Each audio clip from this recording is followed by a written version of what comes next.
umenisaidia kumkaribisha mtu et le dire, nous sommes au 4e jour ukimwambia tayari tumefika kwa siku ya 4 sur 15. juu ya 15. Vous m'avez aidé à le lui dire. Je, umenisaidia kumwambia Nous sommes au 4e jour sur 15. tuko tayari siku ya 4 juu ya siku 15 tulizonazo. Alléluia. Amen. On peut acclamer le Seigneur pour Je, tunaweza kumshangilia Bwana? Merci Seigneur. Asante Bwana. Ta fidélité remplit la terre. Maana wema wako unaujaza dunia.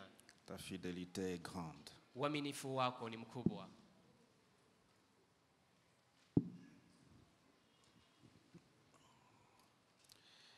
Avant de commencer avec le 2e chapitre demain sur comprendre la gloire, Mbele ya kuanza na kipengele cha pili kesho juu ya vita vya utukufu et qui sera assez long, na ambayo itakuwa ndefu, nous voulons tunatamani nous attarder sur la grâce ce soir. tuzungumzie zaidi juu ya neema jioni ya leo. Mais je vais commencer par quelques considérations sur notre thème. Lakini nitaanza kuzungumzia mitazamo fulani juu ya mada yetu. Alléluia. Amen. Alléluia. Amen.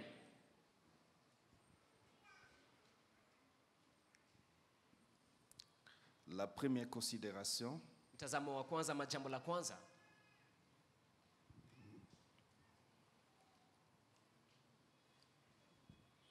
c'est que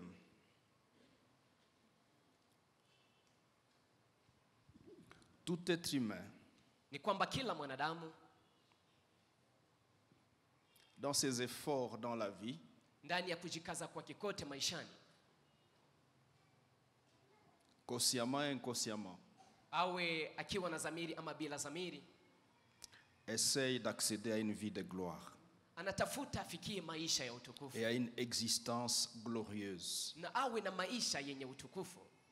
Tout être humain, Kila les mwanadamu, païens, awe les mpagani, sorciers, awe mchawi, les méchants, les Waovu. rebelles, waasi, les criminels, wajambazi, tout celui qu'on appelle être humain sur la terre, yeyote wanayemwita mwanadamu duniani, dans ses efforts dans la vie, ndani ya kujikaza il kwa ne cherche kikote pas autre maishani, chose anatafuta sinon la gloire, anatafuta kwanza sinon une utukufu, vie glorieuse. anatafuta maisha ya utukufu.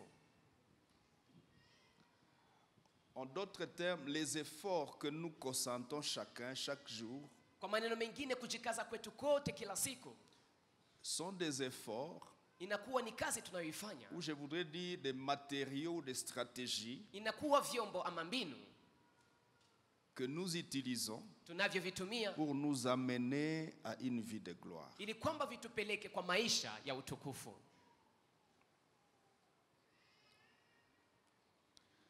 En d'autres termes, Kwa maneno mengine, tous les mouvements sur le globe, hatua zote kwenye dunia, toute la sueur jasho yote sur la terre, inayotoka dans la dunia vie des hommes, ndani ya maisha ya wanadamu provient de l'effort inatoka ndani ya ile kujikaza d'essayer d'arriver à une vie de gloire. kwa kupima kufikia maisha ya utukufu. Les uns ne dorment pas, Wamoja hawalali, les uns ont 2 jobs, la nuit, le jour, wengine wana 4 kazi jobs. 2 usiku na mchana, wengine wana kazi 4. Nous cherchons la gloire. Na hii yote tunakuwa tukitafuta utukufu. Même il arrive Inafikia hata que dans la vie des ministères, ya kwamba ndani ya maisha ya huduma, si on ne fait pas attention, kama haufanyi angalisho, on se retrouve dans la même course. unajikuta tu ndani ya ile Tu pries njia. beaucoup parce que tu cherches la gloire. Tu Unaomba sana sababu unatafuta utukufu. évangélises beaucoup parce que tu veux que ta vie...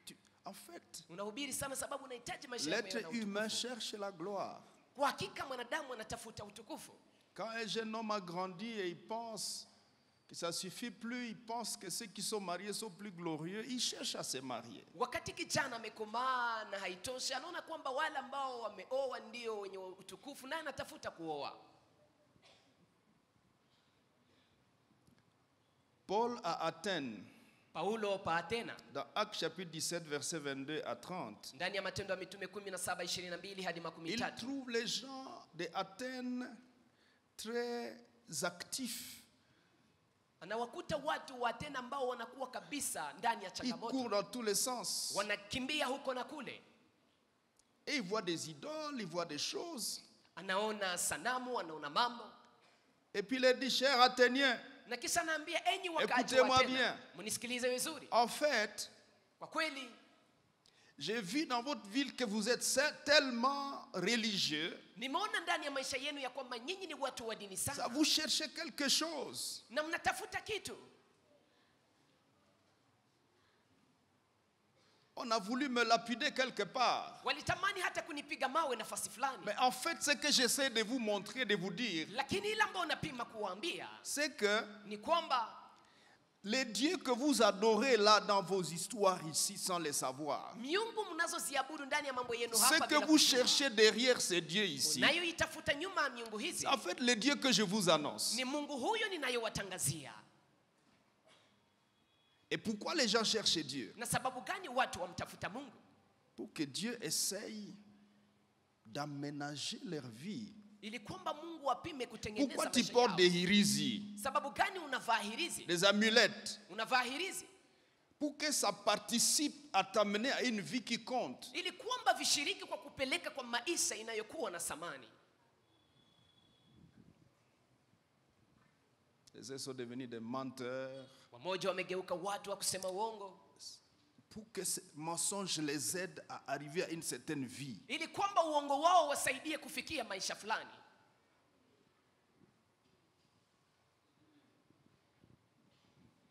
Mais ce que nous cherchons dans tout ça, Lakini tunayoitafuta ndani ya hii yote c'est en fait le vide qui est dans notre cœur. ni hii shimo Depuis ambayo la iko ndani ya création, moyo wetu tangu uumbaji. C'est vide, c'est le vide, c'est l'espace de la gloire de Dieu Na hii shimo ambayo ndani mwake ni que wazi nous na kwa essayons nafasi ya de utukufu wa Mungu. combler.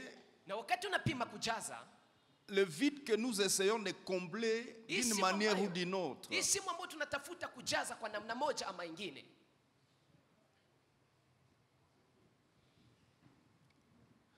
Pourquoi je vous donne cette considération? Sababu gani nawapatia jambo hili mlielewe? Parce que Ni sababu il faut que tu comprennes yaomba uelewe que tu peux passer beaucoup de temps et des années ya kwamba waweza kupitisha wakati mwingi, miaka nyingi à vouloir arriver ici ukitafuta kufikia kiwango hichi,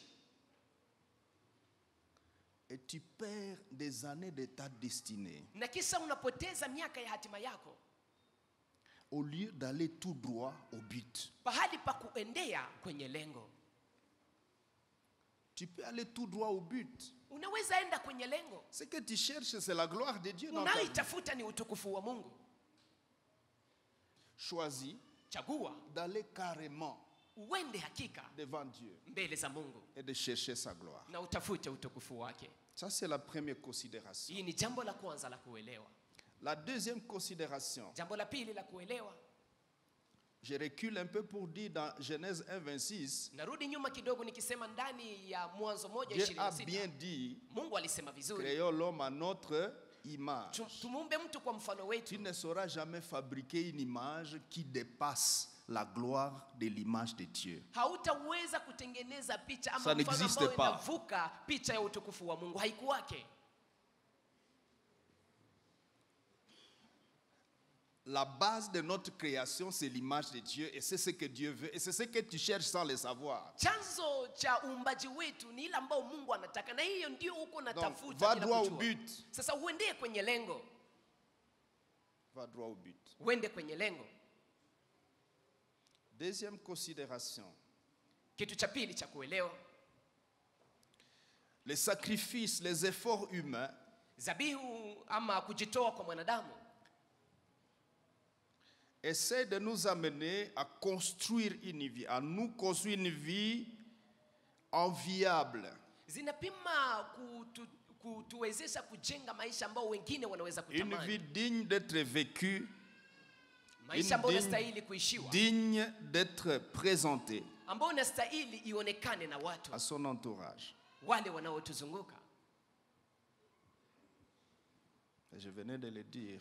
Nimaliza kusema, Même quand tu imaginerais une vie digne d'être présentée, hata wakati utafikiria maisha ambayo et inastahili que tu kuonyeshwa, auras vraiment réussi à la formuler, na hakika utakuwa umefaulu tu kuitengeneza, ne sauras pas formuler une vie qui dépasse ce que Dieu a rêvé et a formulé sur ton existence. hautaweza kufikiria ama kutengeneza maisha ambayo unapita ile ambayo Mungu tu ne peux alitarajia pas. juu ya kuwa Tu ne kwako. peux pas. Hauwezi. Il y a mieux Kuna iliyo bora zaidi dans la conception de Dieu ndani ya ile maono ya sur Mungu notre destinée. juu ya hatima yetu. Troisième considération. Jambo la tatu la kuelewa, Ces efforts conscients et inconscients hii kujikaza kizamiri ama bila zamiri souffrent d'une crise généralisée de définition. inakuwa inasumbuka na De ukosefu fulani définition du concept gloire. ambao inafuatana na ufafanuzi wa hii neno Et cette utukufu. crise généralisée est tributaire à nos cultures, Na hii ukosefu unatokea ndani ya mila à zetu, notre éducation, ndani ya maadibisho à yetu, notre situation sociale, ndani ya hali yetu ya à kijamii, notre background. ndani ya mambo tuliyoyaishi mbele. C'est-à-dire, Yamaanisha le chef coutumier, wa mwami quand il définit la gloire, wanapofafanua utukufu, vous allez retrouver dans sa définition utaona ndani ya ufafanuzi ama maelezo yake, les peaux des lions, utaona ndani ngozi ya simba, les chapeaux, je sais pas, des renards, utaona kofia za mbwa wa pori, des dents de simbriki. meno sijui ya mnyama gani. En fait, il essaye d'imaginer des choses. Anapima kufikiria Dans mambo, ce- quand vous lui demandez de vous définir la gloire, na un chef unapomwambia coutumier, kueleza utukufu ni nini, il va la définir selon sa culture, ataueleza kufuatana na mila yake, selon son environnement. kufuatana na mazingara yake. Qu'est-ce qu'on appelle gloire dans ce milieu-là? Nini wanaita Qu'est-ce qu'on utukufu ndani appelle ya eneo yake? gloire pour un chef coutumier? Wanaita utukufu nini kwa ajili ya mwami? Il a un costume de peau de lion. Anakuwa na koti Et on ya dit- ngozi ya simba, Qu'est-ce que notre roi est devenu tellement glorieux. na watu wanasema mfalme wetu ni mtukufu. Il a une canne terrible Anakuwa na fimbo ya hatari avec une tête de vipère. ambayo inakuwa na kichwa ya nyoka. Il a des colliers.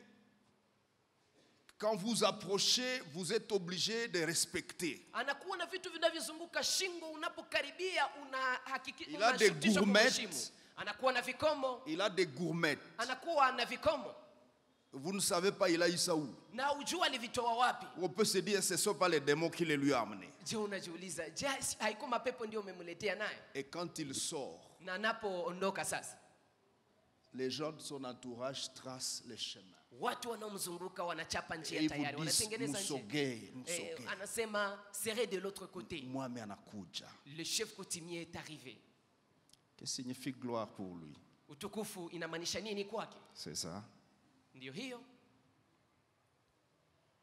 Un professeur d'université, Mwalimu wa chuo kikuu, comment il définit la gloire? namna gani anafafanua utukufu?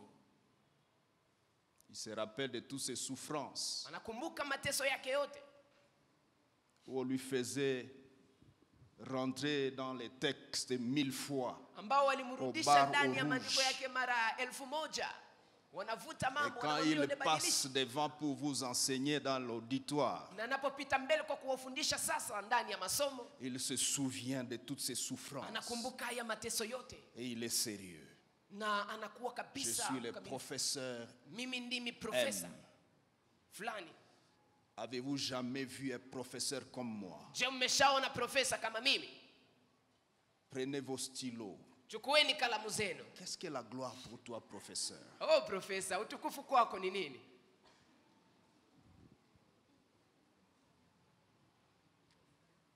Regardez les hommes de la justice. Angalia watu wa haki. Lorsque tous les noirs blancs Wakati hii rangi ya nyeupe na nyeusi sont alignés zimepangwa nafasi moja, et que quelqu'un entre, na kwamba mtu anaingia l'auditoire se lève na watu wote wanasimama et il monte là-bas. na anapanda hapo Et il a un instrument dans la main. na anakuwa na kitu mkononi Et il mwake, cogne sur la table. anapiga tu kwenye meza, Pam, pam. pam pam,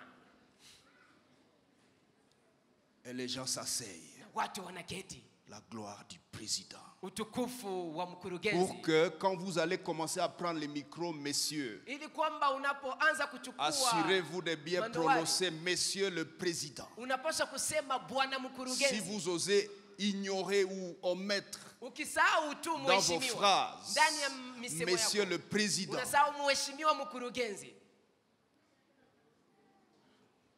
je vous attends au délibé. na kungoja huko kwa On va voir si ça va passer. kuangalia maamuzi, tutaona kama C'est quoi la itapita. gloire? Utukufu ni nini?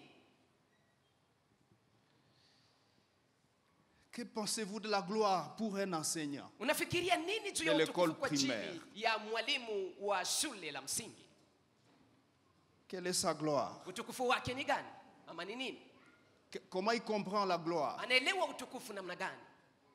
Il vient d'entrer dans sa classe. Amemaliza ingia ndani ya shule lake Et les enfants se lèvent. na watoto wanasimama, Bonjour, messieurs. hamjambo bwana mwalimu, Et ça répond, bonjour. anajibu Asseyez-vous. hamjambo, mnaweza kuketi. La gloire. Utukufu, La gloire. utukufu. Que fera les cultivateurs? Sasa mlimaji atafanya nini? Qu'est-ce qu'il va comprendre pour la gloire? Naye ataelewa nini juu ya C'est le utukufu? jour de la récolte. Ni siku ya mavuno.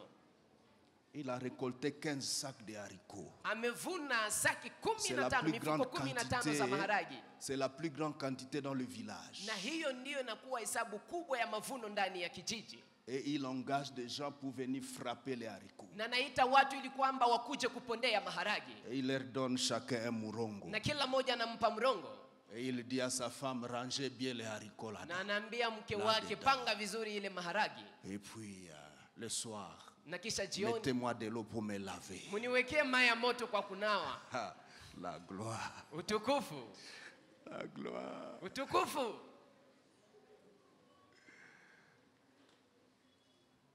La gloire. Utukufu.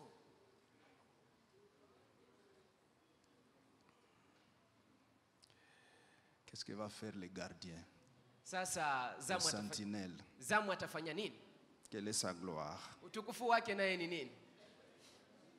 Osez frapper à la porte. Sasa upige tu kumlango, Vous allez rencontrer la gloire du sentinelle. utakutana sasa na utukufu wa zamu. La gloire du sentinelle. Zamu Vous allez passer au moins 10 minutes. utamaliza hapo Surtout dakika si vous 10. n'avez pas été humble, Kwanza kama ukuwa mnyenyekevu, vous allez vous heurter à sa gloire. sasa utapambana na utukufu wake. Qu'est-ce que la gloire? Utukufu sasa hii ni nini?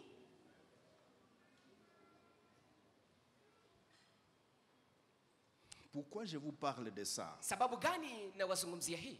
Parce que comme la quête humaine, c'est de chercher la gloire, Sababu hitaji ama nous yote nous mwanadamu sommes anatafuta ni beaucoup kutafuta utukufu. trompés au sujet de la gloire. Tumejidanganya sana juu ya utukufu.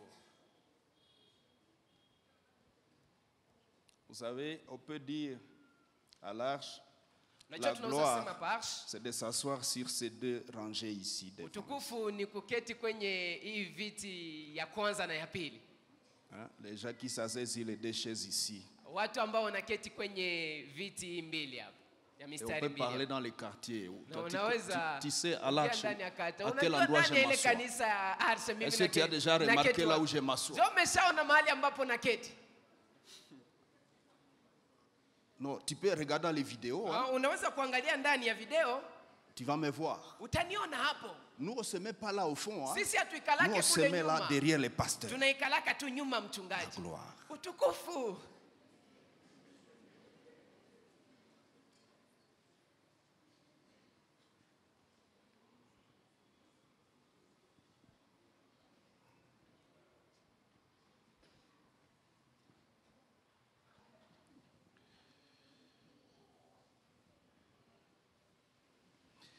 Et quand nous comprenons la gloire de Dieu, Na tunapoelewa utukufu wa Mungu, alors ça va nous aider hapo sasa à itatusaidia reformuler notre définition sur notre propre gloire. kurekebisha ama kutengeneza vizuri Quelqu'un qui n'a kufafanua jamais ama compris maelezo la yetu juu gloire ya de utukufu Dieu, wetu.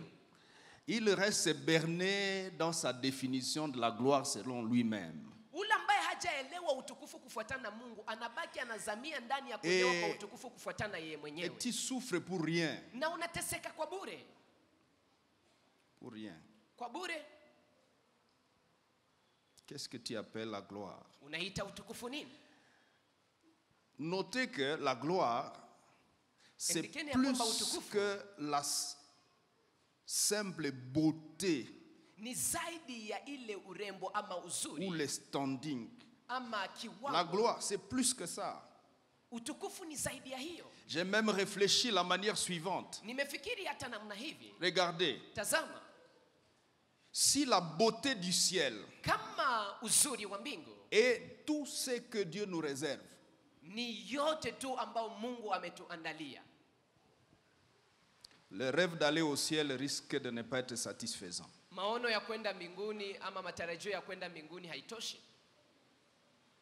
Je répète, Narudilia, si Dieu kama Mungu nous cloue au sol dans la sanctification, anatutesa nous duniani amène ndani à l'évangélisation, ya nous kujitakasa, fait jeûner anatupeleka 40 ndani ya jours, kuhubiri Injili, anatufanya jusque tufunge siku 40 simplement pour qu'un jour on voie la gloire du ciel, ili kwamba tu siku moja la tuone beauté du ciel, uzuri wa mbingu, l'éclat tuone de sa kung'aa présence. kwa uwepo wake. Ça risquera Inaweza d'être insatisfaisant. kuwa haitatosha, Parce que sur la terre, sababu hapa duniani il arrive que nous voyions des gloires inafikia qu'on kwamba appelle tunaona beauté. utukufu ambao tunaita urembo. Dans la pensée de Dieu, la beauté fait partie de la création. Na ndani ya wazo la Mungu, Et puis le commencement, urembo inakuwa miongoni Il a mwa créé uumbaji. les arbres beaux à voir, Tangu mwanzo et des aliziumba arbres miti bons ambazo à ni manger. nzuri kwa kuona na nzuri kwa kula. beaux à voir. Nzuri kwa kuona.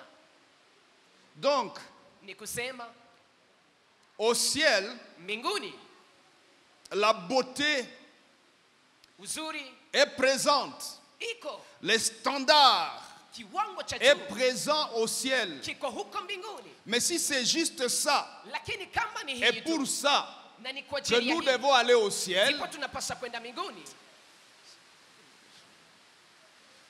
ça va être délicat. itakuwa haitatosha. Avez-vous déjà fait le tourisme sur la terre? Je, umeshafanya matembezi N'est-ce pas duniani? que vous avez vu des merveilleuses choses que Dieu a créées? Je, umeona vitu vizuri ambavyo Mungu ameviumba? On est allé au shit de Ibura. Tumeona mahali ambapo On est mto allé wa Igura regarder unavuka. les bonobos Tumeenda kuangalia au bonobo, Bandundu. Bandundu. Nous sommes allés à Dubaï. Tumeenda Dubai On a vu ces Burj Khalifa. na tukaona ile C'est beau. ghorofa kubwa. Avez-vous déjà constaté ceci? Je, umeshaona hii Que dans le tourisme, ya kwamba ndani ya matembezi on ne regarde pas, ou on ne revient pas plusieurs fois regarder la même chose. haurudi yake mara nyingi kuangalia kitu kimoja. On a visité avec mon épouse un site à Dubaï, des fleurs. Mchungaji na mke wake walienda kutembelea huko Environ Dubai, quelques 2, 3, 4 hectares. shamba la Où ils maua ont, waouh, ambapo unaona maua kabisa, unasifu on a Mungu, pris des photos, unachukua des picha, fleurs, pas des fleurs en plastique, des fleurs naturelles. inakuwa kabisa ni Des maua fleurs. ya kujiotea Dans des pots, ambazo avec des petits tuyaux qui arrosent ça. ambao wameweka C'est ndani ya scientifique. vikombe na kisha wanakuwa wakizimiminia, Et puis après avoir passé le temps là-bas, on est sorti. na kisha tukapitisha muda Je ne sais pale pas s'il faut y aller encore, si on ira revisiter les fleurs. En sijui question. kama tutakapoenda kule tena tutaenda kuangalia tu tena ile maua, C'est pour cela que les beaux à voir na ndiyo maana ile inayokuwa nzuri est kwa kuona éphémère, inakuwa ya muda kitambo, mais les bons à manger na ile ya est nzuri durable. kwa kula inakuwa ya kudumu. les bons à manger et durables. iliyo nzuri Les kwa bons kula à inadumu. consommer et durables. Nzuri kwa kula Et donc inakuwa si ya la kudumu. gloire Na ni kusema kama utukufu consiste inahusu tu simplement en beauté, inahusu tu uzuri, en standard, viwango vya juu, on va admirer ça une fois tutaweza kuvifurahia et siku puis moja on va ama mara perdre moja, le goût de ça. na kisha tutapoteza hamu ya kuviona. Alors si c'est ça l'objectif au ciel, Sasa kama hiyo ndiyo lengo mbinguni, c'est que ni kusema c'est pas suffisant. hiyo haitoshi. Pourquoi ça sera suffisant au ciel? Sababu gani itatosha mbinguni? Parce que Ni sababu quand vous lisez dans Jean 14:1, unaposoma ndani Jésus ya dit, Yohana 14 mstari wa je vais kwanza, vous préparer une place. Yesu anasema naenda kuandalia makao. Très bien. Vizuri. Mais cette place-là, c'est une parcelle de 50 sur 30. Je, ile nafasi ile eneo makao C'est inakuwa une tu parcelle kiwanja cha mita 15 juu ya de 5 13? sur 8 comme à Goma. Je, inakuwa kiwanja cha mita 5 juu ya 8 hapa Goma? Je vais vous préparer une place. Nitawaandalia makao. Ça ressemble à quoi la place en question, Seigneur? Inafanana nini hiyo makao? Bwana sifiwe. Amen. Bwana sifiwe. Amen. Nous bénissons Dieu pour la pluie. Tunambariki Mungu kwa ajili ya mvua. Ce sont les merveilles de Dieu. Haya yote ni mazuri ya Mungu. Est-ce qu'on peut poser la question à Dieu? Comment tu as fait pour fabriquer la pluie? Je, en tunaweza question? kumuuliza Mungu swali, namna gani Et umefanya on kwa va commencer à kutengeneza mvua? adorer Dieu. Na hapa tutaanza kumabudu Mungu. Alléluia. Amen. La loi de l'évaporation, Hii la loi de sheria la décantation, ya kubadilika et ainsi de suite. kwa hali ya anga na Le Dieu de kadhalika. gloire a imaginé ça Mungu wa utukufu ndiye aliyeweza pour kuvifikiria arroser de temps en temps la terre. kwa ajili ya kumimina On kila acclame mara le Seigneur pour dunia. cette pluie. Tunamshangilia Bwana kwa ajili ya mvua hii. À toi la gloire. Utukufu kwako. Regardez, Tazama, pourquoi devrions-nous sababu gani tungepaswa aller au ciel? enda mbingu? Parce que le sommet de la motivation divine Sababu kiwango cha juu cha ile ambayo Mungu pour nous anatarajia amener au ciel. ajili ya kutupeleka mbingu. Vous voyez pourquoi on doit construire vite notre temple, hein? Sasa si mnaona sababu gani On tutajenga commence à amener haraka hekalu des letu? seaux dans la salle Tunaanza kuleta mbegeti ndani ya pour mkutano recueillir les eaux, c'est pas bon. ili kwamba tuweze kutega maji, sio vizuri. Alléluia. Amen. Acclamons Dieu pour notre prochain temple. Tushangilie Mungu kwa ajili ya hekalu letu ambalo Ça ne litakuja. va pas suinter comme ça. Hakutakuwa mambo kama na haya. Je disais ceci. Nilikuwa Le nikisema hivi, sommet de la motivation pour aller au ciel, kiwango cha juu cha ile ambao Mungu anatarajia C'est kwetu Dieu kwenda lui-même. mbinguni ni Mungu yeye mwenyewe. alléluia, Amen. c'est Dieu Ni lui-même. Mungu yeye mwenyewe. Retrouver Dieu en personne, Kumkuta Mungu yeye mwenyewe, être semblable à lui. kumfanana. Selon 1 Jean 3:2, Kufuatana na il Yohana est wa écrit kwanza quand tatu nous y mstari wa pili. arriverons, Imeandikwa ya kwamba nous wakati le verrons tutafika, tel qu'il est tutamuona jinsi et nous alivyo, serons semblables à nasi lui. tutafanana yeye. Ça c'est plus fort, Hii inakuwa nguvu ça c'est zaidi. plus durable Hii inakuwa ya kudumu que d'aller zaidi. admirer l'émeraude, Kuliko kuenda le kuangalia mawe pavé, ya les bei pavés ghali. en or Tukuangalia et toutes ces nyumba réalités qui sont za au ciel. dhahabu na hii ukweli wote Mais nous ulio- allons rencontrer Dieu lakini tutakutana na lui-même. Mungu. Yeye mwenyewe Il va nous accueillir lui-même atatupokea yeye mwenyewe, et nous allons constater na sisi que tutagundua nous sommes devenus semblables à lui. ya kwamba tumefanana naye. Nous allons constater que nous le ressemblons. Tutagundua ya kwamba tunamfanana. Acclamons le Seigneur. Tumshangilie Bwana. On va ressembler à Dieu. Tutamfanana Mungu. En fait, Kwanza c'est pour nous amener à comprendre, mes frères, ni kwa ajili ya kutupeleka kuelewa ndugu, que ya kwamba la gloire, utukufu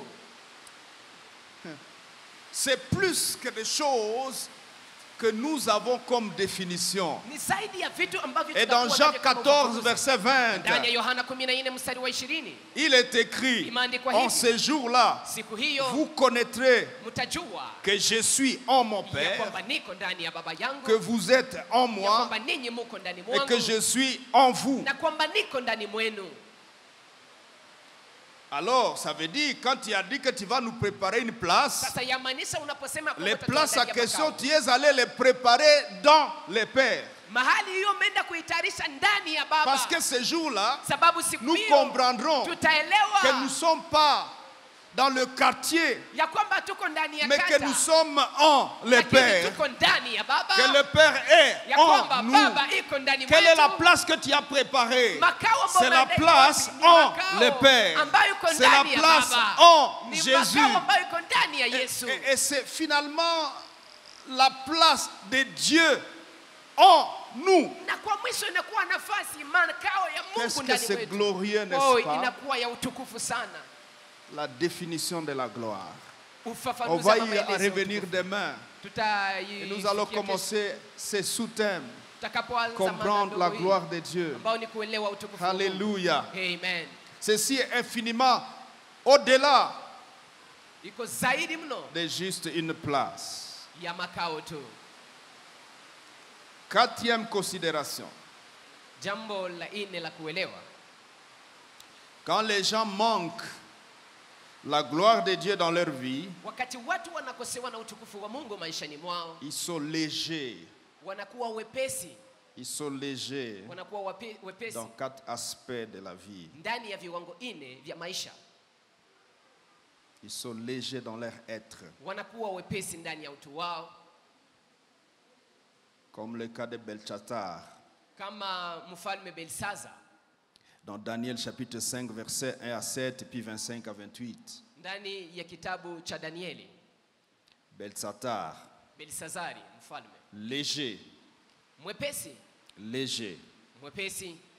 Vous savez, Najua beaucoup de gens, watu wengi quand ils accèdent à la gloire wanapoifikia et à des utukufu positions d'autorité, na kwa cheo cha mamlaka, s'il ne faut pas attention, kama hawafanyi angalisho, vont se retrouver en train de rencontrer le doigt de Dieu, watajikuta wakikutana na kidole cha Mungu sans le secours d'aucune main. bila msaada wa mkono yoyote. Alléluia. Amen. Alléluia. Amen. Au chapitre 5, verset 1 Kwenye sura 5 mstari wake wa kwanza jusqu'à 7, mpaka 7, et il s'agit de Belshazzar, hapa ni le Belshaza mfalme, successeur à Nebuchadnezzar, roi de Babylone. ula mbali mgomboa mfalme Nebukadneza mfalme wa Il Babiloni. en était son fils.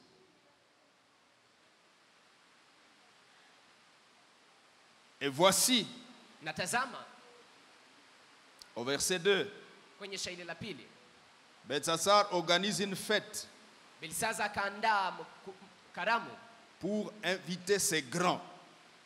kwa ajili ya kualika Et il a wakubwa fait wake, 1000 invitations. na akafanya aliko 1000, Et puis ils ont commencé à boire. na kisha wakaanza kunywa, Et quand il a senti le goût de l'alcool, na aliposikia utamu Ou du vin. wa mvinyo, il donne un ordre.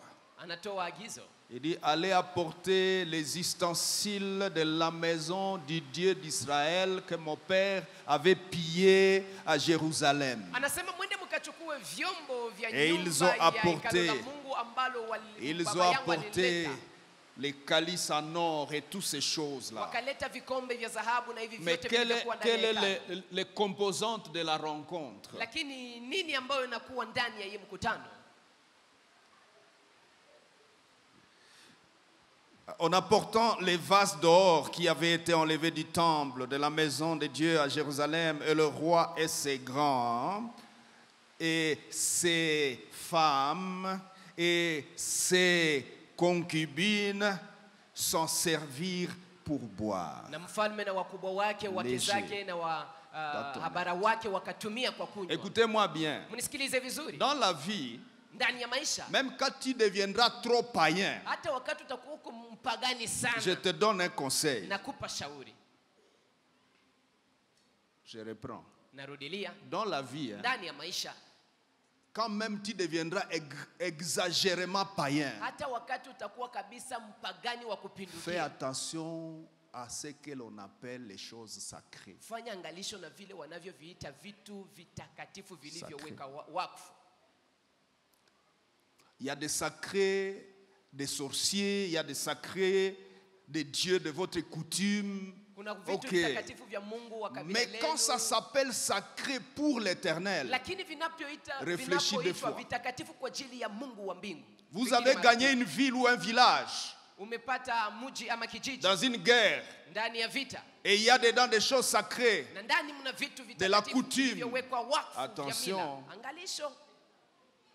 Et s'il y a des choses sacrées de l'éternel, Na kama kuna vitu vilivyowekwa doublement wakfu vya attention. Mungu, ufanye angalisho maradufu. On a vu des gens si légers dans la vie Kuna et qui watu carrément, wepesi ils maishani pillent tout. na ambao wanaiba vyote. Les Philistins légers, Wafilistini dans leur ambao ni conception des wepesi choses, ndani ya kuelewa kwao mambo, parce qu'ils ne comprennent pas c'est quoi la gloire. sababu hawaelewi ni nini Ils utukufu. pillent l'arche de l'alliance. Wanaiba sanduku la agano la Mungu Et ils partent avec. na wanakimbia Vous nayo. connaissez la suite. Na mnajua iliyofuata. Ils ont fait ça Walitoa pendant jasho. 7 mois. Muda wa miezi Des saba. milliers de morts, Watu des milioni maladies d'hémorroïdes, wakapata jusqu'à s'ils magonjwa, sont majipu. manqués, comment faire? Mpaka wakati watu Et walikosa ce sont wafadhili. les vaches Na ilikuwa ni ngombe qui ont ramené les dieux ndizo zilirudisha Mungu d'Israël chez eux. wa Israeli kwao.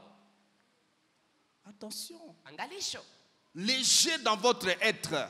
Mwepesi Léger. ndani ya kuwa kwako. Dans votre être. Maintenant, on a quoi caille? Tu es comment? C'est ce que je dis. Tu es léger dans ton être. Uko mwepesi sana ndani ya utu wako. Beltsata. Belisazari.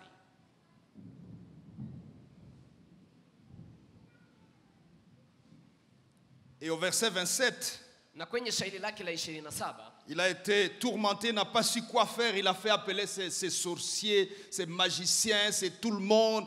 Ils n'ont pas compris parce que lorsque ils burent, au verset 4, kwenye shairi la 4 alikuwa ameteseka Il sana. est allé Na plus akaita loin. watu wengi akaenda mbali zaidi. ils boivent avec les choses sacrées du Dieu d'Israël. Wanakunywa pamoja na vitu vilivyowekwa Et wakfu puis, vya Mungu wa verset Israeli. 4, Na kisha shairi la 4 Ils louent wanasifu les dieux miungu d'or, les dieux d'argent, les dieux des reins, les dieux de miungu fer, za les dieux de bois, dhahabu, les dieux de pierre. fedha.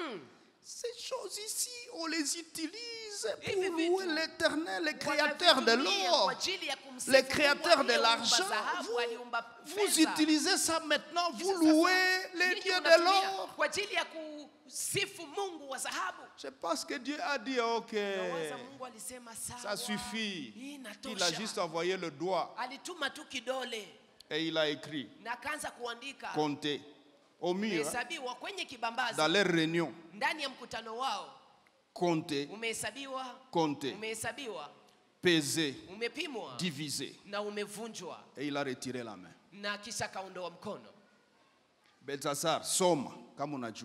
Belsazari, lis maintenant si tu Tu connais. es quelqu'un, non? Si uko mtu, Tu es dans la gloire si maintenant. uko ndani ya utukufu Tu es sasa, capable d'inviter, d'avoir 1000 grands à inviter. na una uwezo wa Tu es kualika capable watu d'avoir wakubwa 1000. des femmes Una uwezo wa kuwapata à wanawake inviter, wa des kualika, concubines à wahabala wa inviter. kualika. Tu es devenu glorieux, quoi. Umekuwa mtukufu. Soma sasa. Lis maintenant. Lis là-bas. Soma pale. Il devient rouge. Akawa mwekundu. Écoutez, Sikia. on ne se moque pas de Dieu. Hein. Hawamsiaki Mungu. Regardez. Sikia. En ce moment, Kwa wakati huu apparurent le doigt d'une main d'homme et ils écrivirent en face des chandeliers.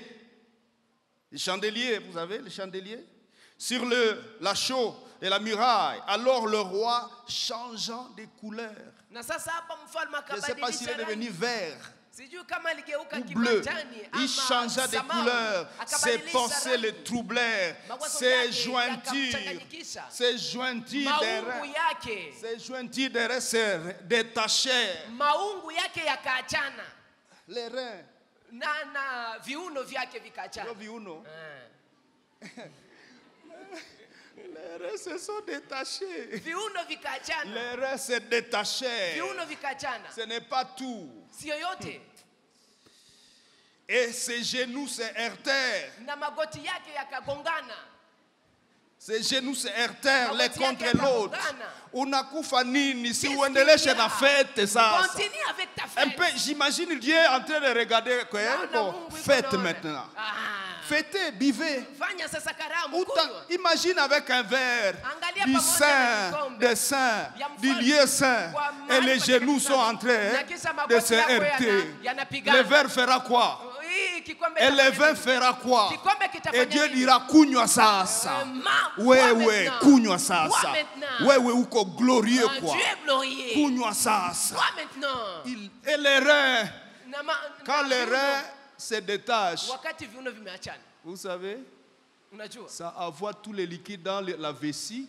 inatuma Et la maji vessie yote envoie ndani ya njia ya en bas. mkojo, na mkojo nayo Donc, inaondoka. monsieur le glorieux Belshazzar, Oh, Bwana mtukufu bois Belshaza, maintenant. kunywa sasa. Et les pantalons commencent à Na être visités. suruali yake inaanza tembelewa.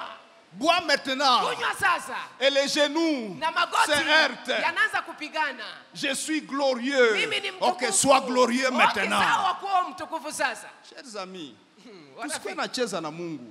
On ne doit pas jouer avec Dieu. La Bible dit, il lança un cri Biblia inasema kapiga pour kelele appeler les anciens, kwa kuwaita wazee, les devins, wa kuita wa pour dire, lisez-moi ça. akasema munisomee hii, Lisez-moi ça. munisomee hii. J'imagine le verre est vide maintenant. Naona sasa hapa kikombe kimekuwa kina tena kitu ndani. Tu es glorieux, Belshazzar. Wewe ni mtukufu Belshazzar. Ok, vas-y, tu es glorieux. Sasa wende, wewe ni mtukufu. Tu es glorieux. Hein? Wewe ni mtukufu. Tutaona leo. On verra aujourd'hui. Les rois criaient avec force qu'on lui fit venir les astrologues, les chaldéens, les devins. Et le roi prit la parole et dit aux sages de Babylone, quiconque lira cette écriture et m'a donnera l'explication sera revêtu de pourpre, portera un collier d'or à son cou et aura la 3e place dans le gouvernement du royaume. Vous voyez quand on est léger, Unaona wakati wewe ni c'est mwepesi. ça qu'il veut offrir comme gloire à celui qui va lui lire la phrase. Hii ndio natamani kutolea kama utukufu kwa ule atakayemsomea. Tu vas donner un msemo. collier d'or. C'est quoi collier d'or? Utapana mkufu wa dhahabu. Ni nini? Les maïmbobos vont les ramasser et lui arracher ça. Wa maibobo wataiondoa wanaenda. On va lui donner 3e place dans le pays. C'est quoi 3e place dans le pays? Watampatia nafasi ya tatu ndani ya nchi. Nafasi ya tatu ni nini? Lorsque nous sommes légers, Wakati tuko wepesi. lorsque nous manquons la gloire de Wakati Dieu, tunakosewa na utukufu wa nous Mungu. devenons légers dans notre être. Tunageuka wepesi On est ndani ya utu léger. wetu. Tuko wepesi Dans notre être. ndani ya utu wetu. Deuxièmement, on est léger Ya pili tunakuwa wepesi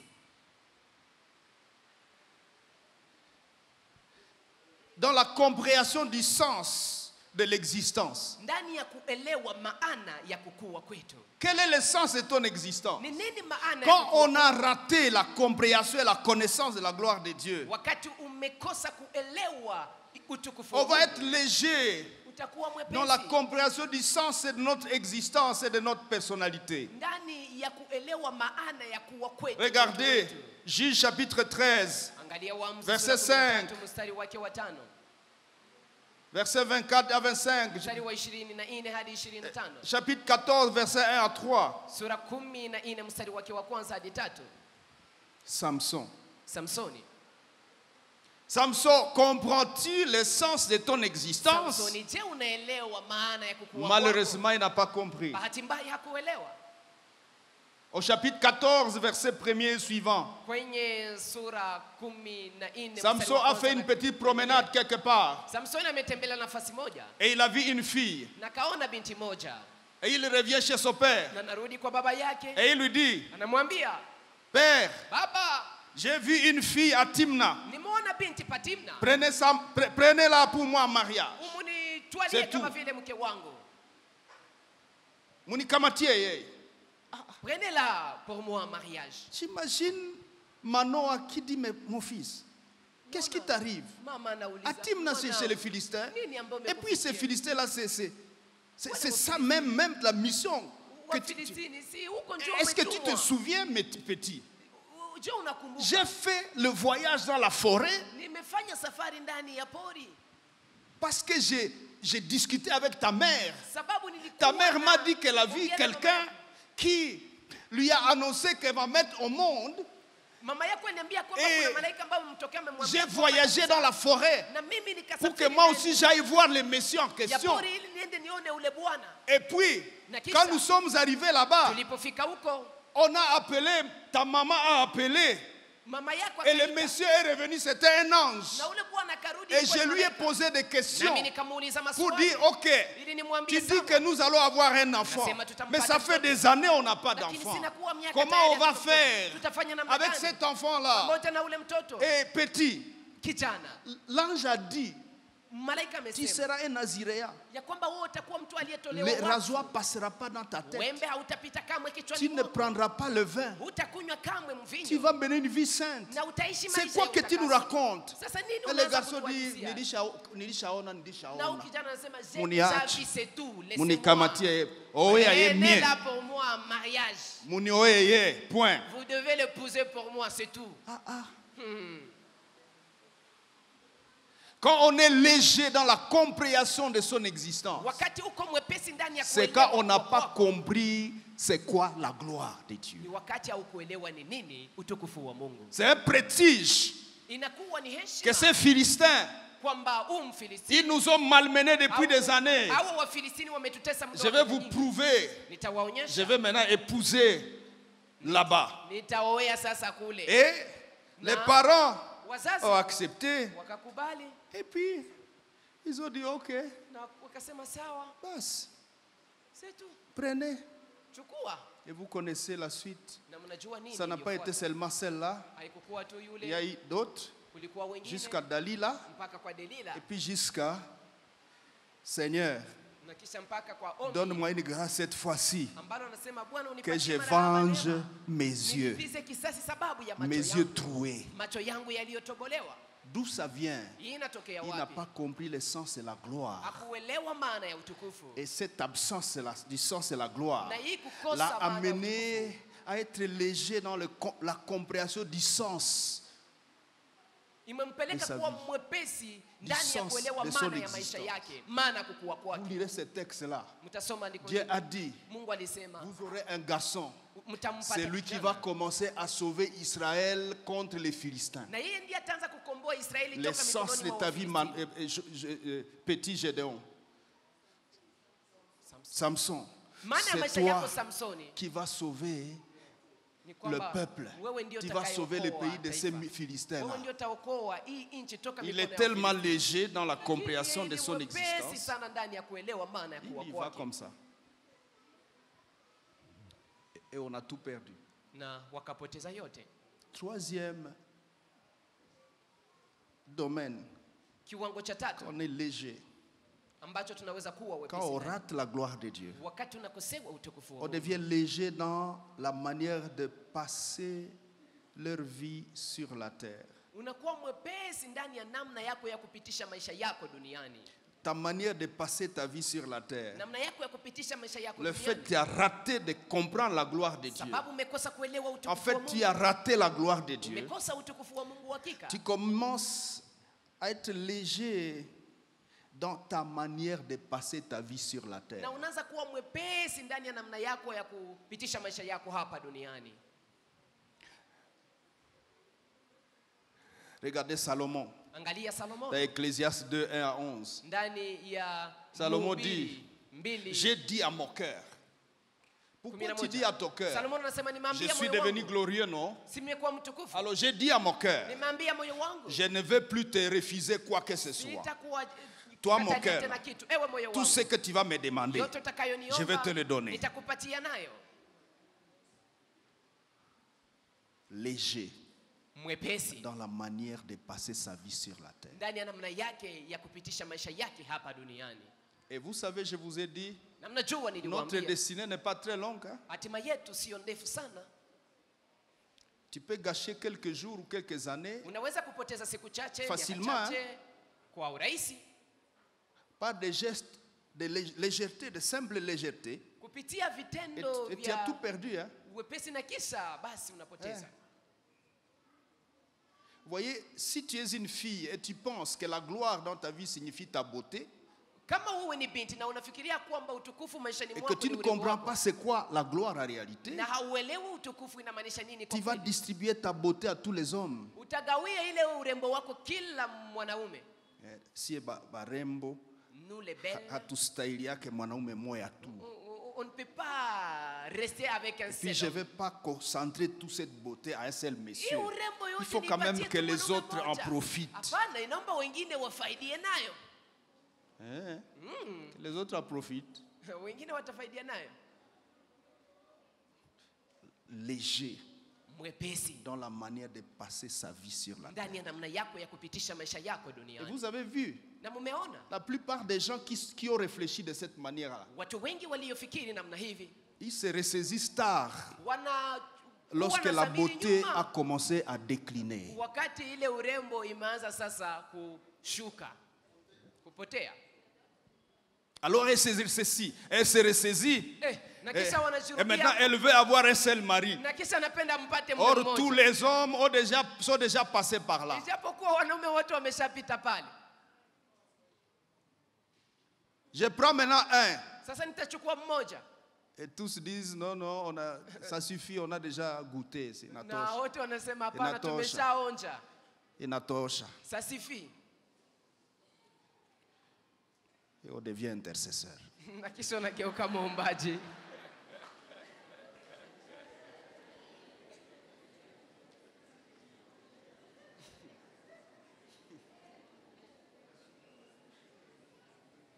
D'où ça vient? Hii yote inatokea wapi? Le déficit de la compréhension de la gloire. Ukosefu wa kuelewa utukufu. La gloire. Utukufu.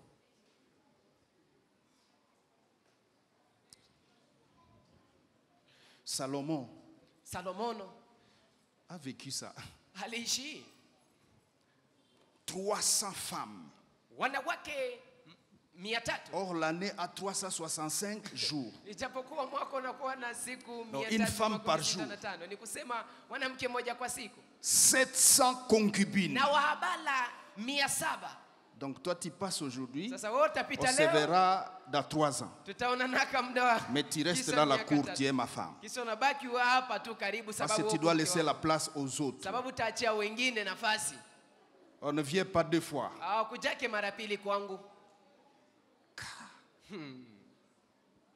Léger Mwepesi dans la manière de passer ta vie sur la ndani ya terre. namna yako ya kupitisha maisha yako duniani.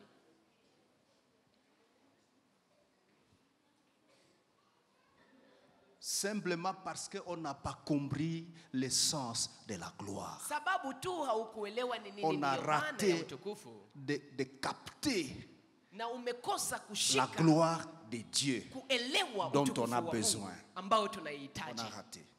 Tumekosa. Quatrièmement, Ya ine, léger mwepesi dans l'orientation des choix de leur vie. ndani ya namna ya kuelekeza uchaguzi ama chaguo za maisha yao. Lémec, Lemeki le fils de Caïn, ambaye ni mwana wa Kaini, il est fier anafurahi parce qu'il est le premier polygame de l'histoire. sababu yeye ndiye mwanaume wa kwanza wa kukuwa na wanawake wengi ndani ya historia. Lémec prit 2 femmes. Lemeki akawachukua wake wawili. Quelle est l'orientation de ta vie, messieurs? Unaelekeza na maisha yako namna gani bwana? Ça ne fait pas longtemps.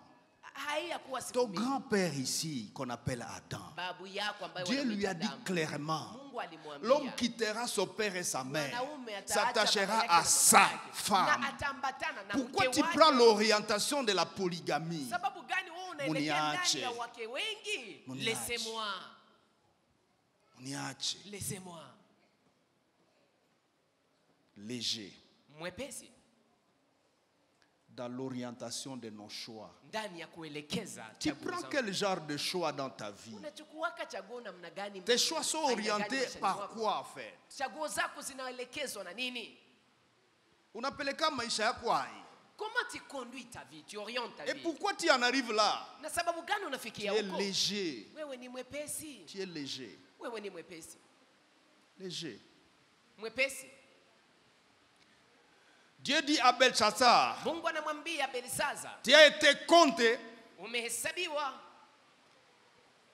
et tu as été pesé na umepimwa et ton royaume est divisé. na ufalme wako umegawanywa. Tu es pesé Pose la question aux voisins. Uliza jirani Lorsque yako. Dieu te pèse, Wakati Mungu anakupima, il trouve combien de grammes? anapataka gramu ngapi?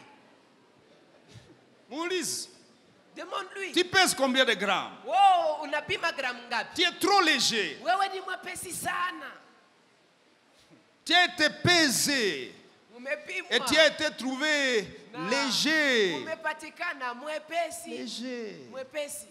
Délivre-moi de la légèreté, Seigneur. Niokoe On va toka prier tout à l'heure pour ces choses. wepesi Bwana. Cinquième Tutaombea baraka considération. mambo haya. Jambo la tano la kuelewa. L'être humain, Mwanadamu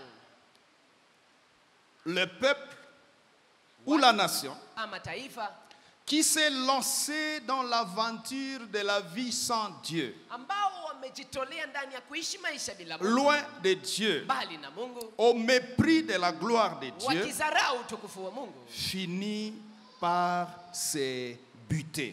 kwa mwisho wanafikia nafasi ambao wanajigonga. Okotutana. Utajigonga. Ils finissent par kotutana. Kwa mwisho wanajigonga. C'est ce que je veux dire. Ni hiyo ndio natamani. Ils finissent par se buter. Kwa mwisho wanajigonga. Ils se butent à quoi? Wanajigonga kwa nini? Ils se butent contre la mort. Wanajigonga mbele ya kifo. Ok, tu t'es mépris de Dieu. Wewe umemsarau Mungu. Tu n'as pas de capacité de ne pas mourir.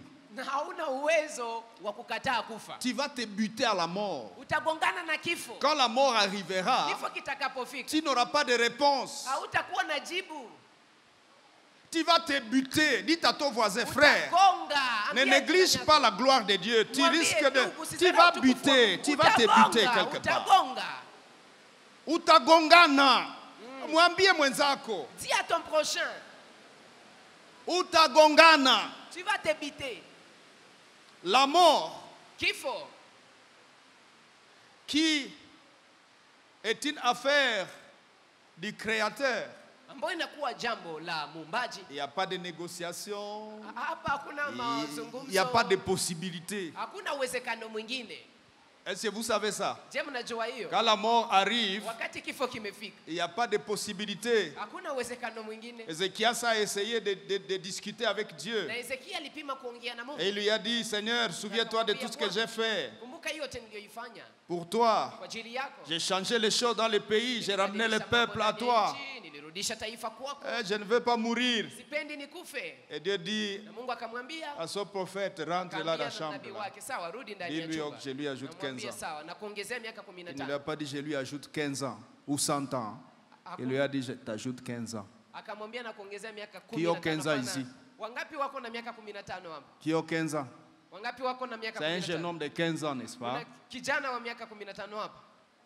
Si vous regardez les jeunes hommes de 15 ans, Ukiangalia yule il y kijana a wa miaka- probablement des gens qui vont dire, mais j'étais à ton accouchement. na kuna watu ambao J'étais, watasema, mais tu es né hier si, ici. Mais nilikuwa j'étais là siku le ambao jour où tu ulizaliwa. naissais. Nilikuwa hapa Ça hii dit siku 15 ambao ans.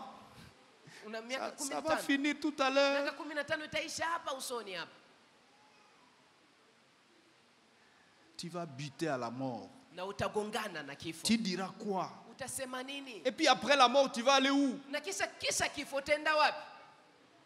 Je vous ai déjà dit toutes les fois ici dans l'église Nimeshawaambia mara nyingi hapa kanisani que Dieu ya kwamba Mungu est celui qui a fabriqué l'enfer. yeye ndiye aliyetengeneza Ce ile n'est pas ziwa la Satan. moto. Si ya shetani. Quand on dit aux gens, tu iras en affaire, les gens pensent, j'irai à l'enfer de Satan. Watu wanafikiria watenda ndani Si ya c'est ziwa la Satan moto qui la shetani. fabrique l'enfer, Kama ni shetani ndiye il anatengeneza va ziwa la préparer moto, une bonne chambre pour lui-même. atajitengenezea Où chumba nzuri kwa il ajili ne yake fera pas mwenyewe. chaud, ça sera climatisé Ambapo à hakutakuwa l'intérieur de joto, kutakuwa l'enfer. baridi humo ndani. Et que si tu le sers bien, Na kama unamtumikia tu auras le vizuri, privilège qu'on t'introduise aussi dans la chambre climatisée de utapata neema, Satan. wanakuweka ndani ya ile chumba ambacho Si tu as kuna été baridi efficace à ya servir shetani. Satan, Kama ulikuwa mwenye alors nguvu il kwa kumtumikia te shetani, fera entrer dans sa chambre climatisée. atakuingiza ndani ya ile chumba yake Ça ambaye n'existe pas parce que ce n'est pas lui qui a fabriqué l'enfer. baridi haikuwake sababu haiko C'est yeye Dieu ndiye lui-même qui a alitengeneza ziwa la fabriqué moto. l'enfer. Ni Mungu yeye mwenyewe ndiye Et kajenga Satan ziwa sera la dans moto. la place où il fait chaud. Na shetani atakuwa naye Lui-même. nafasi ambapo kuko Et joto. Satan ndoto n'aura pas de mwenyewe. privilèges en affaires. Na shetani hatakuwa na neema Et yote donc, ndani ya que ziwa la tu moto. serves Satan mal Kusema utumikie ou shetani que tu le vibaya, serves bien, ama mtumikie vizuri, vous êtes au même niveau que les ni boss. wote muko kwa kiwango kimoja pamoja na L'affaire bosi sera wenu. pour les boss et pour toi. Na ile ziwa ya moto itakuwa kwa Donc ajili tu ya peux bosi déjà wako na commencer wewe. à même essayer de mal les servir. Peut-être il peut te rejeter de son Unaweza camp. kumtumikia Parce vibaya, que wewe sasa comme moja mtumishi wangu atakutupilia. mbaya wewe toka. Et il va dire, toi tu es un Et tu mauvais vas profiter serviteur. d'aller être sauvé Va-t'en. là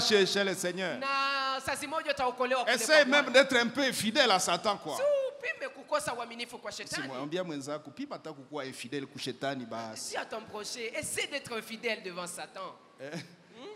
Unaweza pata bahati anakutupa nje. Tu auras peut-être la Sasa chance hata qu'il shetani te akutupa fout dehors. nje, unaprofite unaenda Et okoka. lorsqu'il te jette dehors, tu en profites pour être sauvé. Unaprofite.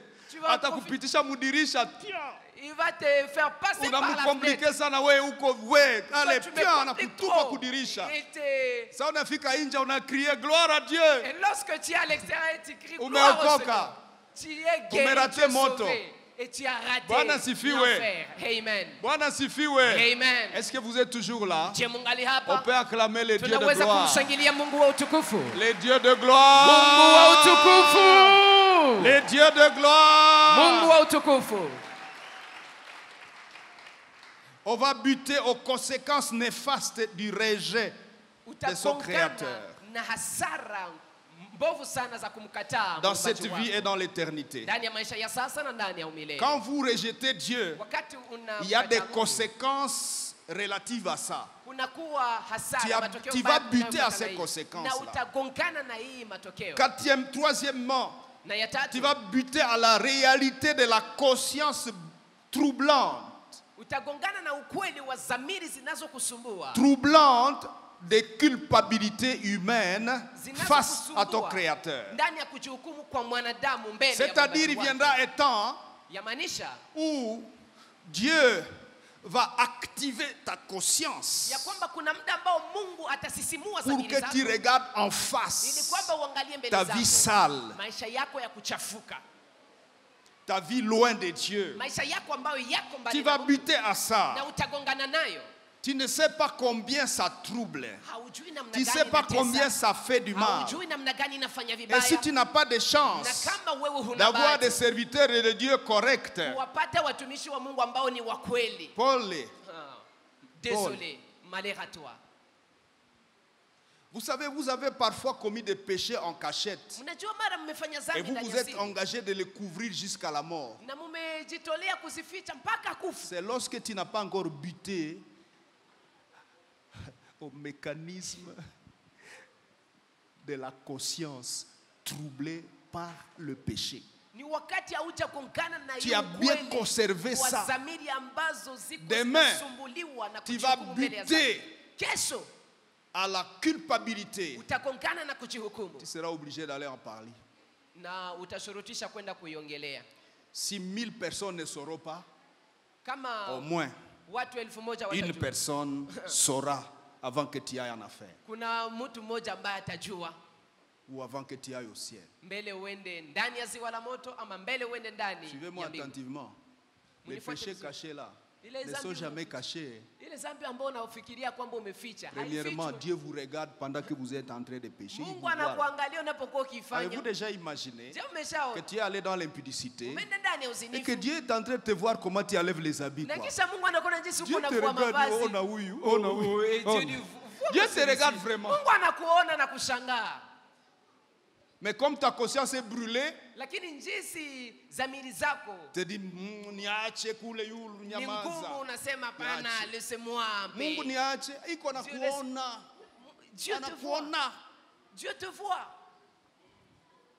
Je répète, anakuona. Narudilia, il te Tout voit. le temps que tu passes là-bas, il est en train de te regarder. On a upumbafu huyu. Wakati wote unayopitisha pale, il te voit, il dit, vois-moi cet insensé. Oh, je vais gérer la chose. Je vais Oh, Tu sais gérer toi là. Oh, unajua funika wewe. Face à celui qu'on appelle omniprésent. Mbele ya ule Utagere. ambao unamuita iko nafasi yote. Oh, La utafunika. Bible dit, si je vais sous l'eau, Biblia tu inasema, vois là. nikienda Si je chini ya monte maji dans huko, les cieux, nikipanda ta main mbinguni, me- si huko je kule. vais à l'extrémité de la terre, Nikienda huko tu vas mbali, me rattraper. Si je utanikuta rentre huko. sous la terre, tu es. Nikiingia chini ya Nikienda udongo na huko. mbinguni njoo kwenye huku. Si je vais aussi, c'est là que tu demeures. Tu vas buter. Dis à ton voisin, frère, Ambia achana jirani na hii yako. bitu, utabute.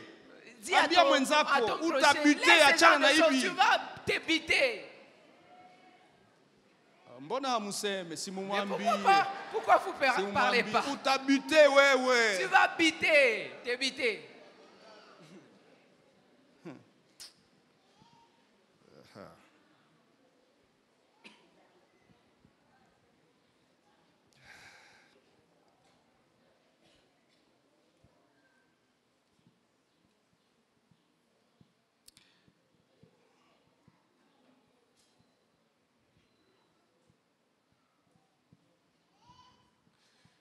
Tu vas buter aux conséquences malheureuses du péché.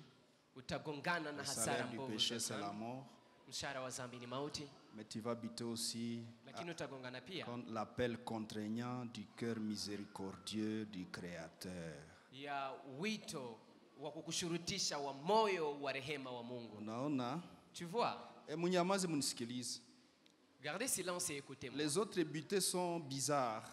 Ingine Mais ce buter ici kugongana inakuwa ovyo, me lakini fait kugongana pleurer. inanililisha.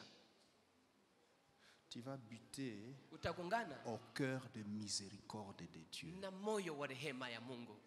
C'est-à-dire Dieu vient dans sa miséricorde. Ni kusema Mungu anakuja ndani ya rehema Il te yake. dit mon enfant, mon Anakwambia fils. mwanangu, Quand je t'ai créé, nilipokuumba, ce que tu fais là, unayoifanya ce n'est hapa pas prévu sio hiyo ndio sur la ilitayarishiwa liste des éléments de ta destinée. kwenye orodha ya mambo c'est pas yanayofuatana na hatima prévu. yako. Hii Je te haikuandaliwa. donne une nouvelle chance. Nakupatia bahati mpya. Arrête ça. Achana na hii. Je suis plein de grâce. Najaa Je vais te neema. pardonner. Nahitaji kukusamehe.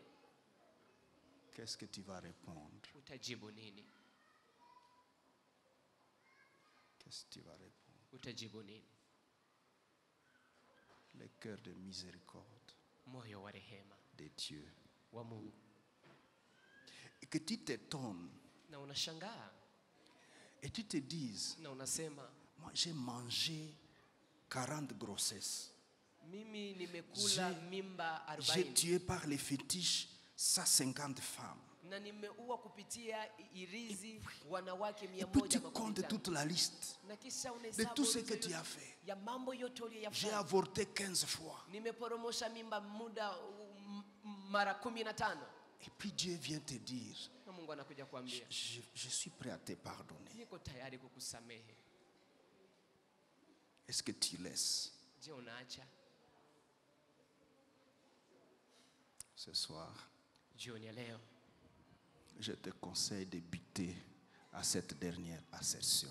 ninakushauri ugongane na hii Lèvons-nous dans la prière. hii jambo la mwisho. Tusimame ndani ya maombi.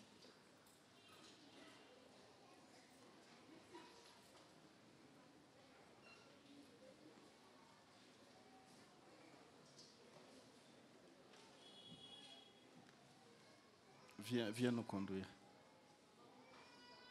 Donnez un micro ici.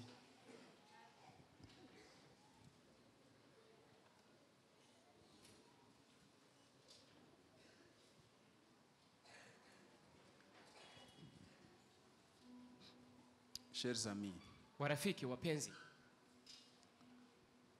les choses qu'on vient de partager, ça fait rire, mambo ambayo tumemaliza kuzungumzia na chekesha mara, mais elles sont si sérieuses lakini ni mambo ya kilindini sana. que si vous réussissez à sortir de ce cœur léger, Na alors ukiweza vous pouvez kuondoka en ndani ya moyo profiter. huu mwepesi, Si vous sortez de cette porte-là, telle que vous êtes venu, kama unatoka ndani c'est ya que mlango vous huu avez jinsi mlikuja, choisi le chemin de la légèreté, ni kusema umechagua njia ya wepesi avec toutes les conséquences y afférentes. pamoja na hasara, matokeo mbovu yote yanayofuatana nayo. Je conseille à quelqu'un Ninamshauri mtu d'essayer de rester calme. apime kubaki kimya. Retrouve le sérieux en fait. upate kukua dans ton mkamilifu esprit. ndani ya roho yako. Essaye de te concentrer Pima kujikusanya et de retrouver le vrai toi. na upate wewe wa kweli, Parce que le vrai toi a été dilué dans la légèreté, dans cette Sababu- vie de légèreté. wewe wa kweli umeyayushwa ndani ya ile maisha ya wepesi. Le vrai toi a été malaxé Wewe wa kweli amesongwa avec le monde, avec tout ce que tu pamoja na connais. dunia na vyote unavyovijua. Essaye de revenir dans le vrai toi Pima kurudia ndani ya wewe wa kweli et considère na que uangalie tu as une destinée. ya kwamba una Heureusement pour toi, bahati nzuri kwako, tu respires encore. ungali unapumua Tu n'es pas à l'hôpital comme dernier round de ta vie. kwa kiwango cha mwisho cha Tu maisha es yako, encore en train de respirer. ungali Ça veut unapumua. dire il est possible que tu aies encore même 2 ans à vivre. Yamaanisha ungali na miaka hata Peut-être mbili za même kuishi. 30 ans à Sasa vivre. moja miaka 13. Il est temps Ni wakati wako que tu rachètes ugomboe. le solde, Baki le solde de ta destinée. baki ya hatima yako. Commence à prier. Anza kuomba.